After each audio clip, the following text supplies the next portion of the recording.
Good morning and welcome to everyone. Now, last lecture we start our first unit, unit number 1, Introduction to Power Plant. Last lecture we discussed the some points regarding to power plants, like a commercial energy, non-commercial energy.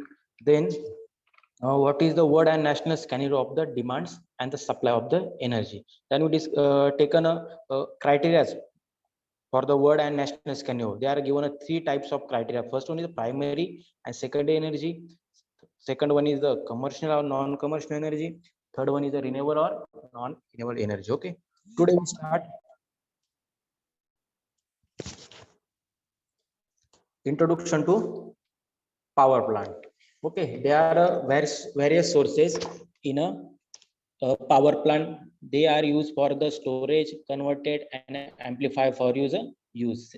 See here, they are given first power plant is a non-conventional or renewable energy sources. Okay, which types of renewable sources are using in a power plant?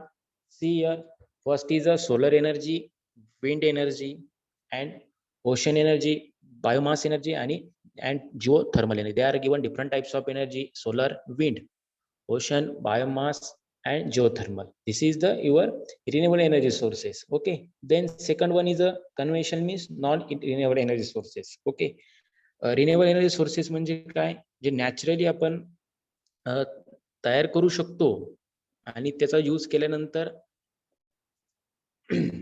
आपण त्याचा use केल्यानंतर त्याचा end नाही होऊ शकत. Suppose आपलं for example renewable energy sources असतील. Okay, petrol असेल, डिझेल असेल, थर्मल असेल, न्यूक्लिअर असेल, ते कालांतराने याचा ते संपणार आहे. बट रिन्युएबल एनर्जी सोर्सेस असतात, याचा जे आपण विंड एनर्जी असतो, सोलर एनर्जी असेल, ओशन असेल, बायोमास असेल, याचा लाईफ टाइम आपण यूज करू शकतो. Okay, now second is a non renewable energy sources. Okay, the sources energy which cannot be used again and again. Okay, and renewable energy sources say that it's use again and again. म्हणजे आपण जे wind energy, solar energy, ocean energy दिलेले आहेत ते आपण प्रत्येक वेळेस use करू शकतो. ओके, युटिलाइज करू शकतो आणि रिसायकल पण करू शकतो. But non renewable energy sources are thermal, nuclear and hydraulic. They are cannot be used again and again. Okay, there are different two types of sources, renewable and non-renewable energy sources. Now next point is importance of power plant. Okay, man has needed and use energy at in increasing rate of substances. Energy utilization increases due to rapid industrializations, economic development of any country depend on the energy sources. आपल्या power प्लांटची गरज काय आहे, त्यांनी first point दिलेला आहे. आपल्याला जी human people असतील त्यांना त्या पॉवर प्लांटची गरज कशासाठी आहे, तुमचं इंडस्ट्री असेल, जे इंडस्ट्री ग्रोथ असेल, तिथे जॉब्स असतील, त्याच्यानंतर त्याचे डिपेंड काय असणार आहे, आपलं इकॉनॉमिकल डेव्हलपमेंट डिपेंड असेल. ओके, यामुळे आपल्या एनर्जी सोर्सेसची गरज आहे, कारण एनर्जी सोर्सेस जेवढे अवेलेबल असतील तेवढे इंडस्ट्रीज आपली ग्रोथ होणार आहे, तेवढे इकॉनॉमिकल स्ट्रॉंग होणार आहे. That is our first point for the importance of power plant. The second point is a generation of low cost electricity is the key to the develop of a growing countries. Okay, तुम्ही जर बघितलं, ज्या सिटीमध्ये, ज्या कंट्रीमध्ये, ज्या स्टेटमध्ये power plant, electricity generate power plant जास्त असतील, तिथे ऑब्विसली तुम्ही बघितलं तिथे कंपनी सेक्टर जास्त असतं, त्याच्यानंतर तिथल्या ज्या सिटीची ग्रोथ पण ही जास्त असते. म्हणजे ज्या ठिकाणी त्यांनी सांगितलेलं आहे की जिथे कमी इलेक्ट्रिसिटी असेल तिथे ग्रोथ ही कमी होणार, बट तिथे जास्त इलेक्ट्रिसिटी असेल, कॉस्ट पण कमी असेल, तर तिथे डेव्हलपमेंट त्या कंट्रीची ही इन्क्रीजेस होत असणार. Okay, now electricity is essential not only the residential industry but also the agriculture. Okay, तीन टर्म साठी आपण यूज करू शकतो इंडस्ट्री. आपण लास्ट टाइम बघितलं, एक ग्राफ बघितलं होता की इंडस्ट्री पर्पज 100 आउट ऑफ 49% आपण इंडस्ट्रीसाठी इलेक्ट्रिसिटी यूज करतो. ओके, त्याच्यानंतर जे घरगुती यूज असेल त्याच्यासाठी असेल, and the next is agriculture. Okay,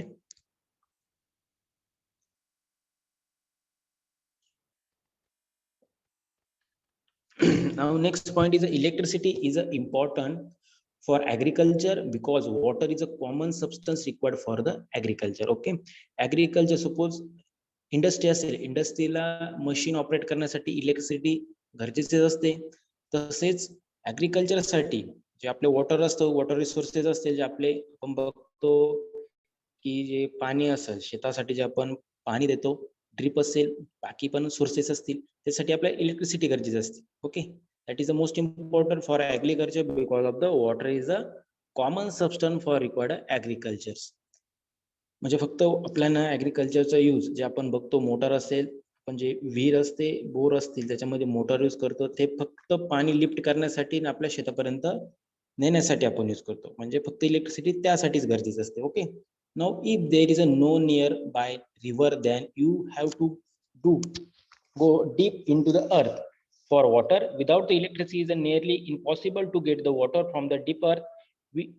We are already habited in our daily life with electricity which coming from a nearby power stations. आपण बघितलं की ग्रामीण जो एरिया असेल तिथे आपल्याला वॉटर जे अर्थ मधून असेल ते शेतापर्यंत न्यायचं असेल, तिथं इलेक्ट्रिसिटीची गरज असेल, डेली गरज असेल, तिथं पॉवर स्टेशन रिक्वायर्ड पाहिजे. Okay, and even the use of computer or cell phone, they are use electricity to keep the alive our device. तुम्ही बघितलं की आपले लॅपटॉप्स असतील, मोबाईल्स असतील, चार्जिंग साठी पण आपल्याला त्याची इम्पॉर्टन्स हा रुरल एरियामध्ये गरजेचा असतो. Now next point is so there is no way that we can live without electricity. For this reason, all power plant across your country keeping a good impact in our daily life by providing a smooth supply of low cost electricity. तिथे त्यांनी example सांगितले की without electricity आपण without electricity भरपूर साऱ्या अशा equipments असतील, आपल्या नीड्स असतील, ते आपण कम्प्लीट करू शकत. Okay, now last point is but our demand is getting higher day by day. For this reason, the power plant is much more important to our national development. Okay, electricity तुम्ही जर विचार केला की electricity जर ज्या कंट्रीमध्ये, ज्या village असेल, सिटी असेल, तिथे नसेल, तर तुम्ही तिथे बघितलं असेल की ते इकॉनॉमिकल डेव्हलपमेंट कोणतीही नसेल. ओके, बट जिथे इलेक्ट्रिसिटी असेल तिथे डेव्हलपमेंट ही, जी ग्रोथ असेल ही फास्ट असेल. Now next point, this is our importance of power plant. Okay, now next point is a classification of power plant. Okay, there are different types of classification for the power plant. First point is by the type of fuel and the type of prime mover. Okay, there are two categories for the types of fuels and the types of prime mover installed. So see, first, according to working fluid use.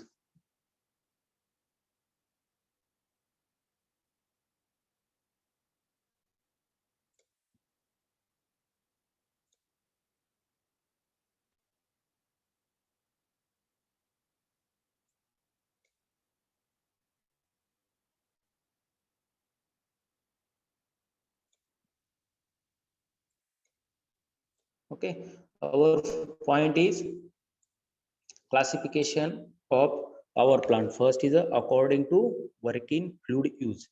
Okay, first point is a thermal power station. They are given different types of power plant. त्यांनी कसं classification दिलेले आहे, जे वेगवेगळे प्रकारचे power plants असतील त्याच्या regarding classification दिले आहे. Suppose first is working fluid, thermal power station. Second is diesel power plant, nuclear power plant, geothermal power plant, renewable energy plants and waste heat for industrial process. Means first point is criteria is according to working fluid. Working fluid साठी आपण कोणकोणते power plant use करू शकतो? Thermal power plant. Why? The plant may also use a steam turbine generator, or in a case of a natural gas fire plant may be using a combustion turbine. आपण combustion turbine use करतो, त्यामुळे आपल्याला working fluid ची तिथे गरज असते. Okay, त्यामुळे आपण यूज करतो. Now next is a diesel power plant. Diesel power plant is a mechanical power is produced by a heat engine which transfer thermal energy obtained from combustion of a fuel into rotational energy. तो diesel power plant असेल, diesel power plant तुम्हाला माहिती, त्यासाठी आपलं fuel पण गरजेचं असतं आणि त्याच्यासाठी ते वर्किंग फ्लूइड आपण जे यूज करतो ते पण डिझेल पॉवर प्लांट मध्ये यूज करतो आणि ते आपण काय करतो, मेकॅनिकल पॉवर ही हीट इंजिन मध्ये प्रोड्यूस करत असतो. Now third point is a nuclear power plant. Nuclear power plant. The nuclear power plant are used nuclear reactor heat to operate a steam turbine generator. Okay, आपण nuclear power plant जर बघितला त्याच्यामध्ये पण working fluid जे असतं हा nuclear reactor असतो. मग न्यूक्लियर रिएक्टर काय करतं, आपण जसं बघितलं की वॉटरचं आपण स्टीम करतो, स्टीम टर्बाइन मध्ये यूज करून आपण ही मेकॅनिकल एनर्जी मध्ये कन्वर्ट करतो. Same as compare to this working fluid means nuclear power plant मध्ये न्यूक्लियर रिएक्टर यूज केल्यानंतर त्याचं हिट काय केलं जातं, प्रोसेस स्टीम टर्बाइन मध्ये केलं. मग स्टीम टर्बाइन काय करते, ऑटोमॅटिकली तुमची इलेक्ट्रिसिटी ही जनरेट करत असते. Okay, now geothermal power plant also use extracted from hot underground rocks. Okay, same as compare to nuclear power plants. Then renewable energy plants are maybe fueled by the waste from sugarcane, municipal solid waste, landfill methanes, other forms of biomass. Renewable energy sources आपण बघितले, wind असेल, solar असेल, बायोमॅस असेल, geothermal असेल, तर त्याच्यामध्ये कोणते sources जे यूज करून आपण इलेक्ट्रिसिटी जनरेट करू शकतो. मग शुगरकेन असेल, शुगरकेन हे बघितलं, बॉयलरचं एक्झाम्पल दिलं मी शुगरकेन मध्ये. Then the municipal solid waste, जे आपलं महानगरपालिकेचं जे वेस्टेज मटेरियल असेल त्याच्यापासून पण आपण नाशिकमध्ये बघितलं प्लांट आहे, त्या प्लांटमध्ये जास्त वेस्ट मटेरियल असेल त्याच्यापासून इलेक्ट्रिसिटी जनरेट केली जाते. लँडफिल मिथेन्स असेल or other forms of biomass. Then 6th point is waste heat from industrial process is a essential concentrated enough to use for power generation, usually in a steam boiler or turbine. Okay, waste heat from industrial process. The industrial process मध्ये तुम्ही बघितलं की chemical industry असेल, other industry असेल, त्याच्यामध्ये काही wastage material असतं. त्या वेस्टेज मटेरियल पासून, जसं शुगर केन पासून आपण रेडी करू शकतो, त्याच्यामध्ये डस्ट असतं, सपोज आपण बघितलं तो भुसा असतो, त्या भुसापासून आपण बॉयलरला ते प्रोव्हाइड करून तो इलेक्ट्रिसिटी आपण जनरेट करू शकतो. As compare to for the waste heat in a industrial process. मग इंडस्ट्रियल प्रोसेस मध्ये पण जे वेस्ट मटेरियल असतं त्याचा यूज करून आपण पॉवर जनरेशन करू शकतो. कशाचा यूज करून, मग steam boiler and turbine. Okay, now this is our first point for the classification. First is according to working fluids. Okay, त्याच्यानंतर बघितलं आपण अकॉर्डिंग टू वर्किंग फ्लुइड कोणकोणते होते, thermal power station, diesel power plant, nuclear power plant, geothermal power plant, renewable energy plant, waste heat process. Okay, industrial process. Now second one is according to prime mover. Okay, second one is according to prime mover. Means first point is a steam turbine. Steam turbine is a prime mover. म्हणजे आपण suppose hydraulic power plant असेल, आपण जर वॉटरचं supply केलं तर वॉटरचा flow हा टर्बाईनवर झाला आहे. टर्बाईन म्हणजे called as a prime mover. मग त्याच्यापासून ती प्रोसेस झाल्यानंतर, वर्किंग झाल्यानंतर इलेक्ट्रिसिटी जनरेट होणार. Then steam turbine plant use the pressure generated by the expanding steam to turn the blade of turbine. Okay, this is called as steam turbine. Steam टर्बाईनचं work काय असतं, जे pressure generate होतं, तर स्टीमचं pressure generate झाल्यानंतर steam convert केली जाते ही इलेक्ट्रिसिटी मध्ये. Okay, then the gas turbine plant use the heat from gases to directly operate the turbine. Natural gas fueled turbine plant can start rapidly and so are used to supply peak energy during period of high demands throughout the at higher cost than base loaded plant. Okay, gas turbine आपण बघणारे जे different types of आपले power plants असतील, त्याच्यामध्ये हायड्रोइलेक्ट्रिक power असतील, other plants असतील, त्याच्यामध्ये आपण बघणार आहे की प्रत्येक पार्टचं जो स्टीम दिलेला आहे गॅस टर्बाइन काय असतं, त्याचे फंक्शन, ॲक्सेसरीज, त्याचं वर्किंग आपण ते बघणार आहे. ओके, त्यानंतर third point combine cycle plant. They have both gas turbine fire by natural gas. Combine cycle जी गॅस असते म्हणजे दोन गॅस एकत्र कंबाईन करून जो इलेक्ट्रिसिटीसाठी स्टीम जनरेट करून जो इलेक्ट्रिसिटी जनरेट केली जाते it's called combine cycle plant. कोणकोणती, नॅचरल गॅस दिलेला आहे, then steam boiler, then steam turbine. हे तीन पार्टचा यूज करून आपण ते सायकल कंप्लीट करू शकतो. Which use the exhaust gas from the gas turbine to produce the electricity. The base load power plant are combine cycle plant fired by the natural gas. Okay, this is a combined cycle plant. Then IC engine. IC engine are used to provide power from isolated community, are frequently used for small cogeneration plants. आपण बघितलं IC engine. Cogeneration आपण ट्रायजनरेशन बघितलं. Cogeneration म्हणजे काय, suppose hydraulic electric power plant असेल, so एक जो flow असेल सपोज जो आपण एक म्हणू शकतो फ्लो असतो, एक टर्बाईन असेल, त्याच्यानंतर काही ॲडिशनल दुसरी टर्बाईन असेल, म्हणजे जे वॉटर येणार आहे ते फर्स्ट टर्बाईन मध्ये येणार. वॉटर हे तुमचं आलं जे फर्स्ट टर्बाईन येणार आहे तेच आपण सेकंड टर्बाईनला पाठवणार आहे. म्हणजे काय होणार आहे, को जनरेशन होणार आहे. परत सेकंड टर्बाईन थर्ड टर्बाईनला तेच वॉटर जाणार. काय म्हणतात try generation. This is called as अ को जनरेशन और try generation plant. IC engine used for hospitals, office, building, industrial plant, other critical facilities are also used. Then they provide a backup power in a case of power outage. Okay, IC engine पासून जे prime mover असतात त्याच्यापासून electricity generate केली जाते. मग prime mover मध्ये कोणता part येतो, IC इंजिन. मग IC इंजिन जो प्लांट असतो किंवा ती टर्बाईन असते ती कुठे यूज केली जाते, hospital, office, building, industrial plant and other critical facilities are also use from to provide backup power. म्हणजे ज्या ठिकाणी इमर्जन्सी क्रिएट होऊ शकते, इलेक्ट्रिसिटी जर शटडाऊन झाली, तिथे इमर्जन्सी सपोज हॉस्पिटल असतील, ऑपरेशन स्टार्ट असतील, तिथे इलेक्ट्रिसिटी शटडाऊन झाली तर लगेच आपण जो आपला सप्लाय असतो हा स्विच केला जातो. ओके, आपला जो स्वतःचा सोर्स असेल, म्हणजे प्रत्येक युनिट जर तुम्ही बघितलं, हॉस्पिटल असेल, मोठमोठे इंडस्ट्री ऑफिस असेल, त्यांचा बॅकअप प्लॅन असतो, बॅकअप पॉवर पण असतो त्यांच्यात, की इलेक्ट्रिसिटी शटडाऊन झालं किंवा सपोज आता जे रेनी सीझन असेल त्याच्यामध्ये कुठे ब्रेक झाला तर ते त्यांच्या बॅकअप काही टायमासाठी ते ऑन करू शकता. Okay, then also use the diesel, oil, heavy oil, natural gas and landfill oils. Okay, this is the IC engine functions. Then the hydraulic power plant. Hydraulic power plant, energy processed by the water, potential or kinetic energy. This energy used to power generation with hydraulic turbine. Okay, hydraulic power plant जो आपण बघणार आहे, आपला next point असणार आहे.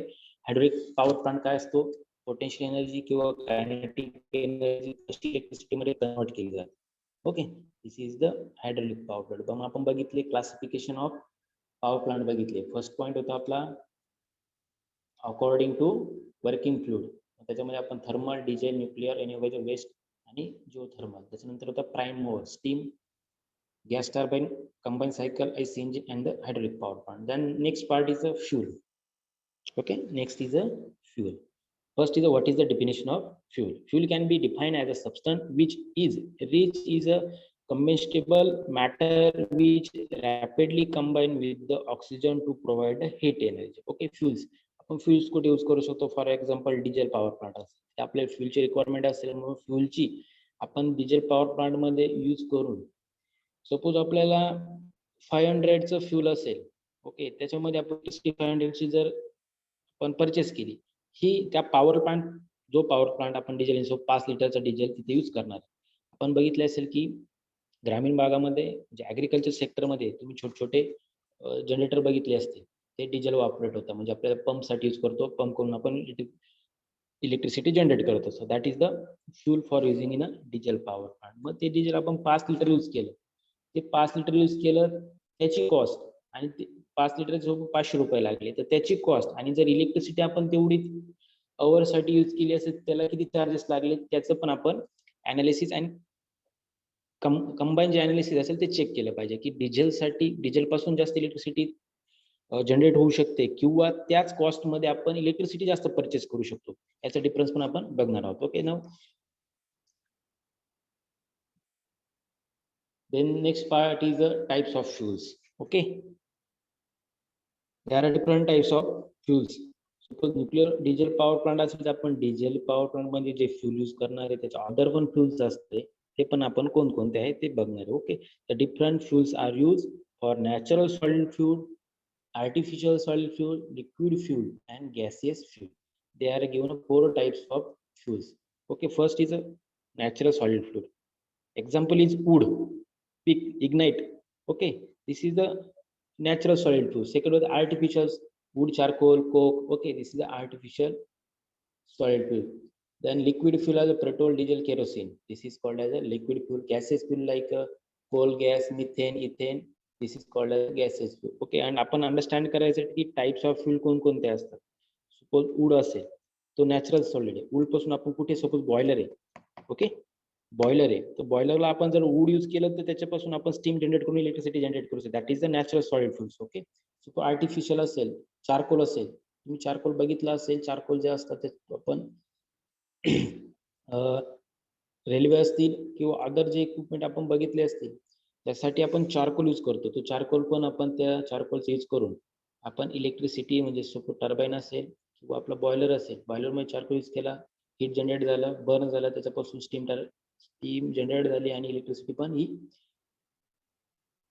होऊ शकते. That is the charcoal suppose liquid fuel. You know that the petrol, diesel are the kerosene. This is called as a liquid fuel. म्हणजे पेट्रोलचं आपण बघितलं की पेट्रोल जर टाकलं त्याला आपण जर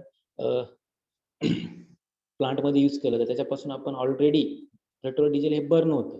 पेट्रोल असेल, डिझेल असेल, केरोसिन असेल, हे बर्न होतं. मग बर्न होत असल्यामुळे आपण ऑटोमॅटिकली हीट जनरेट करून स्टीम जनरेट होऊ शकते आणि स्टीम पासून इलेक्ट्रिसिटी जनरेट होते. That is a liquid fuel. त्यानंतर गॅसेस. ओके, कोल गॅस असेल, मिथेन, इथेन. आपण बघितलं बायोथर्मल एनर्जी जी असते त्याच्यामध्ये आपण डिफरंट टाइप्स आपण बघितलं होतं. गोबर गॅस तुम्ही ऐकलं असेल का, रूरल एरियामध्ये ग्रामीण भागामध्ये गोबर गॅस यूज केला जातो. मग त्याच्यासोबत मिथेन असेल, ह्या प्रकारचा जो गॅस असतो ते पूर्वीच्या काळामध्ये गोबर पासून जो गॅस रेडी व्हायचा त्याच्यापासून आपण जे काय असेल ते यूज केला जायचा. ओके, ते डिफरंट टाइपसाठी यूज केला जायचा. सपोज तेव्हा सिलेंडर नसतील तर त्या मिथेन असेल किंवा गोबर गॅस असेल याचा यूज केला जायचा. Okay, this is are 4 types of our fuels. Then byproduct of fossil fuel and biomass burning carbon dioxide is not the only byproduct of a direct combustion of a fuel. Small particulate then can be because embedded in the human system are also emitted. Particular can cause damage to lungs, further they can be lead to cancer and lung disease. Okay, आपण बघितलं की याच्यामध्ये काही fuels दिलेले. या fuels मध्ये suppose तुम्ही बघितलं की जे कोल येतं थर्मल पॉवर प्लांटसाठी, जे कोल असेल, ओके, थर्मल पॉवर प्लांट असेल, अदर काही पॉवर स्टेशन असेल, जे मायनिंगचे एक्झाम्पल दिले होते, तिथे जे आपण फ्यूल आणि गॅसेस यूज करतो त्याच्यापासून आपण इलेक्ट्रिसिटी ही जनरेट करतो, त्याच्यापासून पण ह्युमन बॉडीला काही डॅमेजेस होऊ शकतात. डॅमेजेस असेल म्हणजे सपोज थर्मल पॉवर प्लांट आहे, त्या थर्मल पॉवर पासून जे रॅडिएशन क्रिएट होतं ते रॅडिएशन ही ह्युमन बॉडीला अफेक्टेड असतं, म्हणजे डेंजरस असतं. ओके, मग ते थर्मल पॉवर प्लांट मध्ये जे रॅडिएशन येतं त्या रॅडिएशनमुळे ह्युमन बॉडीवर सपोज काय डिसीज होऊ शकतात, लंग्स कॅन्सर असेल, ओके, आणि अदर लंग्स डिसीज या क्रिएट होऊ शकतं. म्हणजे काही काही पॉवर प्लांट मध्ये काही गॅसेस किंवा काही ऑइल्स, काही फ्यूल्स हे डेंजरस असतात ह्युमन बॉडीसाठी. Okay, this is our types of fuel. Now next is a hydroelectric power plant. Okay, starting आपण okay, starting hydroelectric power plant काय असतो, आधी हा तुम्ही एक व्हिडिओ आहे त्या व्हिडिओमध्ये अंडरस्टँड करायचं आहे की हायड्रोइलेक्ट्रिक पॉवर प्लांटचं वर्किंग कसं असतं. तुम्ही ते वर्किंग बघितल्यानंतर तुम्हाला ऑटोमॅटिकली त्याचे क्लासिफिकेशन, लो हेड काय असतो, अवेलेबिलिटी ऑफ हेड काय असतो, स्टोरेज टाईप काय, पंप स्टोरेज असेल, त्याच्यानंतर अदर पॉईंट जे असतील म्हणजे पेन स्टॅक काय असतो, डॅम असेल, potential energy, kinetic energy, mechanical energy convert कशी केली जाते, त्यान वर्किंग असेल.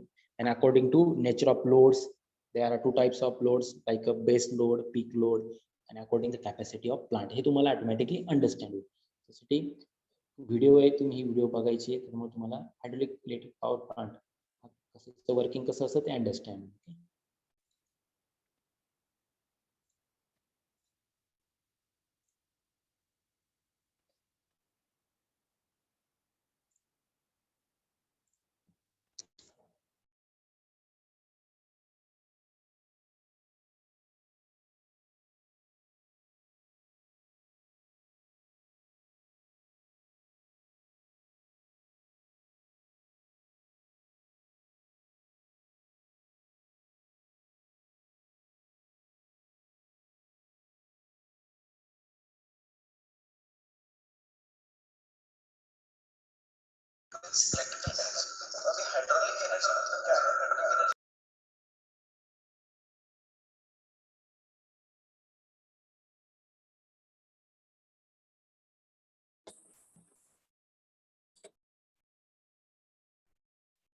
The water में जो एनर्जी होती है उसको हाइड्रोइलेक्ट्रिक इलेक्ट्रॉन फ्लो होता है.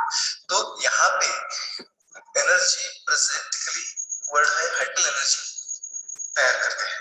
तो यहाँ पे हाइड्रोइलेक्ट्रिक पावर प्लांट के बारे में जानकारी लेते हैं. बेसिकली ये जो पावर प्लांट है इससे हम इलेक्ट्रिकल एनर्जी तैयार करते हैं। तो यहाँ पे हाइड्रो इलेक्ट्रिक पावर प्लांट, ये जो वर्ड है हाइड्रो और इलेक्ट्रिक, ये जो वर्ड बनाया गया है ये जो है बेसिकली वर्ड है हाइड्रो मींस हाइड्रोलिक और इलेक्ट्रिक मींस इलेक्ट्रिकल एनर्जी। तो अभी हाइड्रोलिक एनर्जी मतलब क्या है? हाइड्रोलिक एनर्जी मतलब energy present in the water, water में जो एनर्जी होती है उसको हाइड्रोलिक एनर्जी बोलते हैं, और इलेक्ट्रिकल एनर्जी आप सबको मालूम है इलेक्ट्रॉन फ्लो होता है। तो यहाँ पे energy present in water convert करते हैं हम इलेक्ट्रिकल एनर्जी में, इसलिए उसको हाइड्रो इलेक्ट्रिकल एनर्जी कहा जाता है और हाइड्रो इलेक्ट्रिक पावर प्लांट कहा जाता है। तो बेसिकली यहाँ पे बहुत सारे कंपोनेंट दिखाए गए हैं हाइड्रो इलेक्ट्रिक पावर प्लांट से। तो हाइड्रो इलेक्ट्रिक पावर प्लांट से हमें हमारा एम और हमारा ऑब्जेक्टिव क्या है कि आउटपुट हमको चाहिए इलेक्ट्रिकल एनर्जी और इनपुट हम जो दे रहे हैं वाटर एनर्जी दे रहे हैं। तो अभी वाटर एनर्जी इलेक्ट्रिकल एनर्जी में कैसे कन्वर्ट होती है वो हम देखेंगे। बेसिकली यहाँ पे बहुत सारे कंपोनेंट हैं। यहाँ पे वाटर स्टोरेज एलिमेंट है, तो यहाँ पे डैम दिखाया गया है। डैम के कारण हम वाटर स्टोर कर सकते हैं हायर हाइट पे। और ये जो दूसरा कंपोनेंट है वो है टरबाइन। तो बेसिक कंपोनेंट डैम और टरबाइन ये दो है।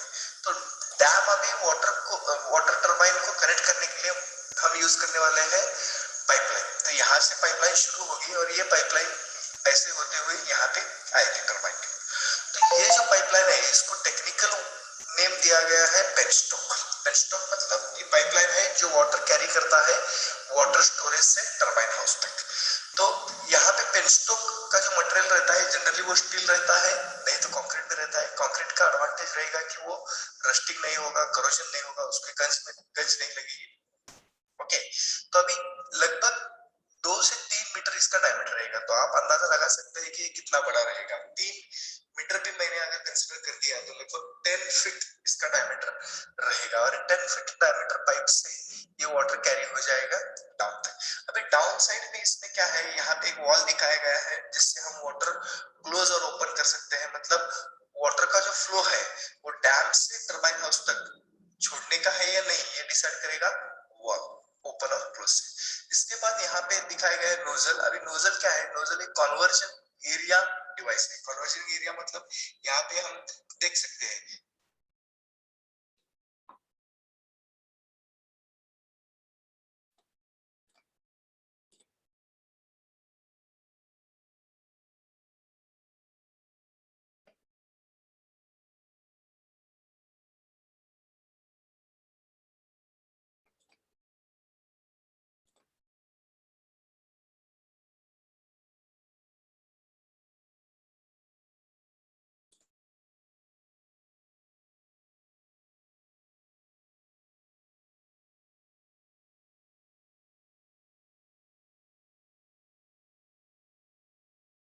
वॉल, ओपन और क्लोज से। इसके बाद यहाँ पे दिखाया गया है नोजल। अभी नोजल क्या है? नोजल एक कन्वर्जन एरिया डिवाइस है। कन्वर्जन एरिया मतलब यहाँ पे हम देख सकते हैं कि ये जो एरिया है यहाँ पे बेसिकली एरिया बिगर है जिससे वाटर फ्लो जो है, जैसे भी मैं फॉरवर्ड जाऊंगा तो एरिया कम होते जाएगा और यहाँ से बाहर कम एरिया वाला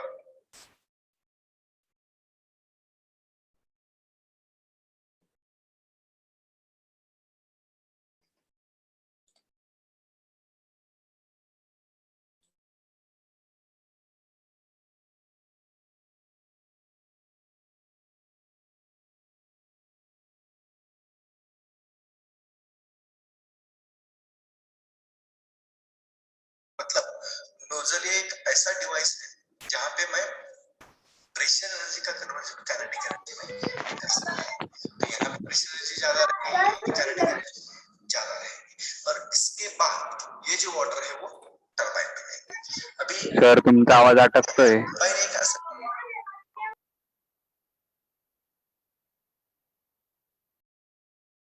वो मैकेनिकल एनर्जी है। यहाँ पे प्रेशर एनर्जी का कन्वर्जन काइनेटिक एनर्जी में कर सकता हूँ।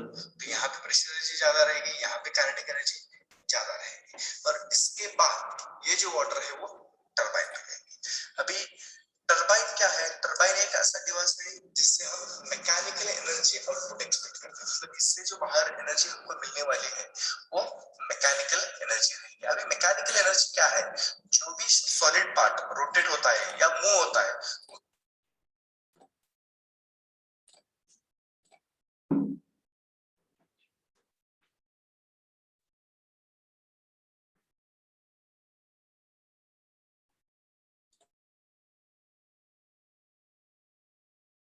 मैकेनिकल एनर्जी है। जनरली हम डे टू डे लाइफ में जो भी मैकेनिकल एनर्जी देखते हैं